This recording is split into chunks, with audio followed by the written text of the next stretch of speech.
নির্বাচন নিয়ে আওয়ামী লীগের কথাগুলোই বর্তমানে ভিন্ন রূপে চালু করা হচ্ছে অভিযোগ বিএনপির স্থায়ী কমিটির সদস্য আমির খসরু মাহমুদ চৌধুরীর। তার প্রশ্ন, এখন যারা সংস্কারের কথা বলছে তাদের কি কেউ চেনে? আর অন্তর্বর্তী সরকারকে দুর্বল হিসেবে অভিহিত করে দ্রুত নির্বাচন দিয়ে সমস্যা সমাধানের দাবি জানান দলের স্থায়ী কমিটির আরেক সদস্য অবসরপ্রাপ্ত মেজর হাফিজউদ্দিন আহমেদ। জাতীয় প্রেস ক্লাবে আলাদা দুইটি অনুষ্ঠানে এসব কথা বলেন তারা। শুভ মাহফুজের রিপোর্ট। মঙ্গলবার জাতীয় প্রেস ক্লাবে গণস্বাস্থ্য কেন্দ্রের প্রতিষ্ঠাতা ডাক্তার জাফরুল্লাহ চৌধুরীর দ্বিতীয় মৃত্যুবার্ষিকী উপলক্ষে স্মরণ সভা করে ভাসানী জনশক্তি পার্টি।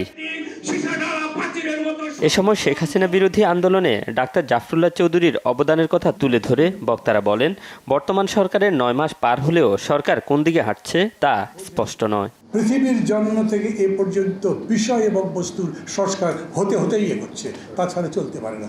সংস্কার ছাড়া পৃথিবী অচল, সংস্কার ছাড়া রাষ্ট্র অচল। সংস্কার তো চলতেই থাকবে, ওইটা শেষ করবেন কবে? আপনারা বুকে হাত দিয়ে বলতে পারছেন না, কোনো রাজনৈতিক দল বলতে পারছে না, জনগণ আস্থা রাখতে পারছে না। 16 বছর ধরে মানুষ যে নির্বাচনের জন্য অপেক্ষা করছে, সেই নির্বাচন কি এবছর ডিসেম্বরে হবে, না তার আগে হবে, নাকি আরও 1 মাস 2 মাস লাগবে? সময়টা কি লাগবে? সভায় বিএনপির স্থায়ী কমিটির সদস্য আমির খসরু মাহমুদ চৌধুরী বলেন, যে প্রত্যাশা নিয়ে মানুষ শেখ হাসিনার পতন ঘটিয়েছে সে প্রত্যাশা এখনও পূরণ হয়নি। মানবিক করিডোরের নামে বাংলাদেশকে নিয়ে ভূ রাজনৈতিক ষড়যন্ত্র হচ্ছে বলেও অভিযোগ করেন তিনি। বাংলাদেশে বিনিয়োগ ক্রমান্বয়ে কমছে, আর এখানে আমাদেরকে বিনিয়োগের কি বলে একটা সার্কাস দেখানো হচ্ছে। কারণ নাম বলতে চাই না আমি, কেউ তো বোকা না।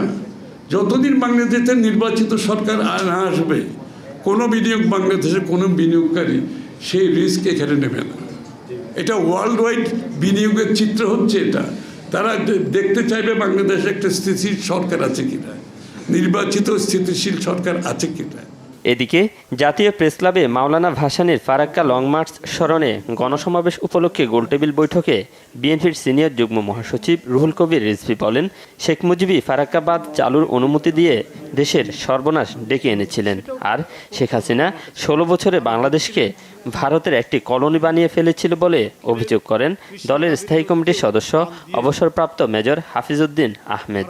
ফারাক্কা বাঁধ যখন চালু করার বিষয়টা নিয়ে শেখ মুজিবকে বলেছে যে আমরা পরীক্ষামূলকভাবে চালু করব, শেখ মুজিব অনুমতি দিলেন, সর্বনাশ সেদিনই হয়ে গেল।